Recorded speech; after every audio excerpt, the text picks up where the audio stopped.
Okay, Dark Spirits people, thanks for watching. This week I'm going to be trying out the Smoke Wagon Small Batch. Okay, so here it is, the Smoke Wagon Small Batch, and next to it I have the bottle that I originally reviewed with me and Dad, the Smoke Wagon Straight Bourbon Whiskey. This is 92.5 proof, and the Small Batch is 100 proof. Now, remember, on the Smoke Wagon Straight Bourbon, I kind of shitted on it because I think that it was wildly overpriced. I think that it was like overly spicy. I think it was too much pepper in that blend. And I just think that $17.92, the regular small batch, which you can get for $30, was just a lot better. A lot better. Tasting, value, everything else. And I remember, like, I got a lot of funny comments on that video. Like, one of the Bammers even said that they had bought like 5 bottles of it. And I was like, damn. I was like, yo, who the hell buys 5 bottles of Smoke Wagon Straight Bourbon? I mean, unless you're trying to like resell it to somebody who doesn't know any better. That's all I can think of. But hey, people like different stuff. I mean, I like what I like. That's why I made my own YouTube channel, so I can give my opinion. But I wasn't impressed with the small batch. But however, I believe in being very thorough. Dark Spirits is very thorough. So people told me, hey, maybe you should try the rest of the range. So I went back, and even though I didn't like the first one, I dropped some more cash on this small batch. So this one, the story behind this one is it's supposed to be more of a blend between the newer barrels, which are going to have a lot of that high rye, you know, that rye spice, and some of the older ones that are more like chilled out. So hopefully overall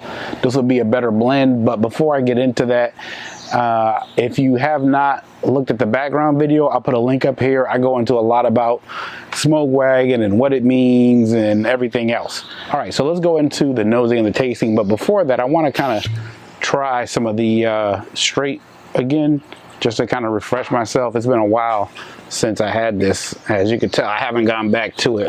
But, you know, like having it around. People might come by and want to try it, and then I got it for them to try. Let me just go ahead and try this again real quick. Okay, yeah, that's what I remember. Decent, not bad.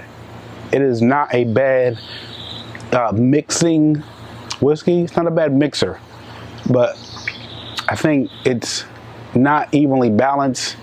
Too much on the pepper side. If you're gonna put this into like a Manhattan or Old Fashioned or Coke, it doesn't matter. But because I drink my whiskey neat, I still stand by that. I think the $17.92 for 30 bucks that you can get pretty much anywhere is just better. Okay, so now time to get into this one. Let's go ahead and pop the top on here.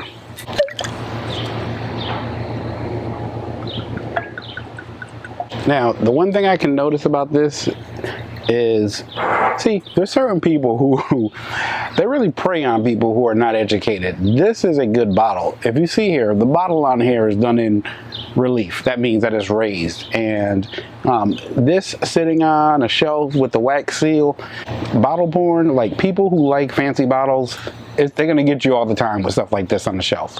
Because people just, you just assume that, okay, yeah, if the bottle looks like this has to be really official. But like most of the times, you know, just like with people, like most of the times people who have to put on a lot of stuff out front, they're compensating for stuff. That's why, you know, anytime it's like a bottle that is really too fancy, it makes me nervous. Or if it's like celebrity endorsed, because it means that it probably can't stand on its own. They're looking for something else to sell it. That's just my own opinion. You know, hey, that's what I think. Let me go ahead and see if I can give you guys a little bit of the color. All right, let's go for the nose. Okay, the nose on here is a lot better. Fruity. Wow, okay, they did a good job on here. This nose is pretty good. I like this. 100 proof. Non-chill filtered, from what I understand. Legs, got a little bit of legs on here too. Got a little bit of legs happening on here. Yeah, good legs on here. For 100 proof, I'm impressed. Nose is good. Yeah, it's kind of like, think that Four Roses nose you get. Four Roses, you know, because of that high rye mash bill, you get a lot of those fruit smells and stuff like that. Let's go in for the taste. Cheers. Okay, so I'm sitting here. I'm letting this sit on the palate. Finish is medium to long. Let me go for another taste. So on the palate, you don't get fruit. You're getting definitely the spice. It is a lot better balanced than the regular one next to it. My tongue is tingling. I wish it was more of the fruits here, but this is definitely, this to me is drinking more like, I believe I had the Knob Creek Rye one time. This is kind of along those lines to me, the Knob Creek Rye. You do get the sweetness, but it's not balanced. This is definitely skewed more toward, you know, people who like higher rye type of bourbons, like More Than Four Roses. Think along the lines of like Wild Turkey kind of. You know, the pepper is there, but it's definitely an improvement over the straight. Small batch, definitely an improvement over the straight. The legs are decent, but you don't get a lot of viscosity on here. I don't have anything bad to say about it so far. I don't have anything bad to say about it. I think I got to try it out. You know how we do it. I got to try it out. But first impressions, yeah, solid. Price-wise, I mean, I think I might have paid, I think I paid $50 for this one. I think this was $60. Well, $10 more. I mean, it's an improvement over the straight. And I guess I have to see. So in summary, I think the nose is the star of the show. Get a lot of good fruits on the nose. The palate compared to the regular straight is a lot better. Better blended.